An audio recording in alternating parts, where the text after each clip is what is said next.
राहुल एक छोटे से गांव में रहता था। वह हमेशा अपने घर के एक पुराने कमरे में रहता था, जिसे गांव के लोग भूत वाला कमरा कहते थे। इस कमरे का दरवाजा कभी खुला हुआ नहीं रहता, लेकिन एक रात जब राहुल अकेला था, उसे एक अजीब सी आवाज़ सुनाई दी। यह आवाज़ ठीक उसी कमरे से आ रही थी। डरते हुए भी राहुल ने हिम्मत जुटाई और उस कमरे के दरवाजे की तरफ बढ़ा। दरवाज़ा धीरे धीरे अपने आप खुल गया।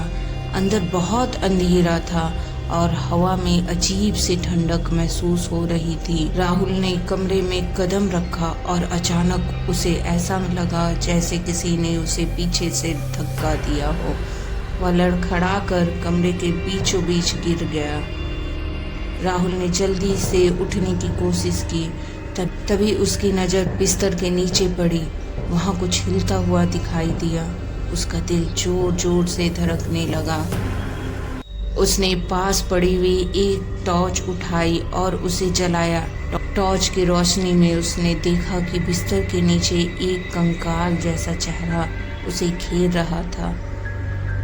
उसकी आंखें खून की तरह लाल थी और उसकी हड्डियां बाहर निकली हुई थी। राहुल की चीखने की आवाज़ उसके मुंह से निकल ही नहीं पा रही थी। वह इतना डर गया कि उसका पूरा शरीर सुन्न हो गया। वह पीछे हटने की कोशिश कर रहा था, लेकिन उसकी टॉर्च हाथ से छूट गई और बत्ती बुझ गई। अचानक कमरे में घना अंधेरा छा गया। राहुल ने खुद को संभालने की कोशिश की, लेकिन अब बिस्तर के नीचे से सरसराहट की आवाज़ आने लगी। अचानक उस कमरे का दरवाज़ा अचानक से बंद हो गया। राहुल ने दरवाजे से भागने की कोशिश की, लेकिन उसका पैर किसी चीज़ से उलझ गया और जोर से गिरा। और तभी एक ठंडी बेजान हाथ ने उसका पैर पकड़ लिया। राहुल ने जोर से चिल्लाया और उसे छोड़ने के लिए संघर्ष किया, लेकिन वह हाथ उसे और ज्यादा खींचने लगा। अचानक वह चीख कर बिस्तर के नीचे चला गया।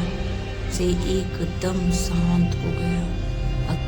अगली सुबह राहुल के परिवार ने उसे हर जगह ढूंढा, लेकिन वो कहीं नहीं मिला। उसके दोस्त और रिश्तेदार उस कमरे के पास जाने से भी डरने लगे। अब गांव में कहा जाता है कि जो भी उस कमरे के पास जाता है वो कभी वापस नहीं आता, और बिस्तर के नीचे अभी भी कोई रहता है जो अगले शिकार का इंतज़ार कर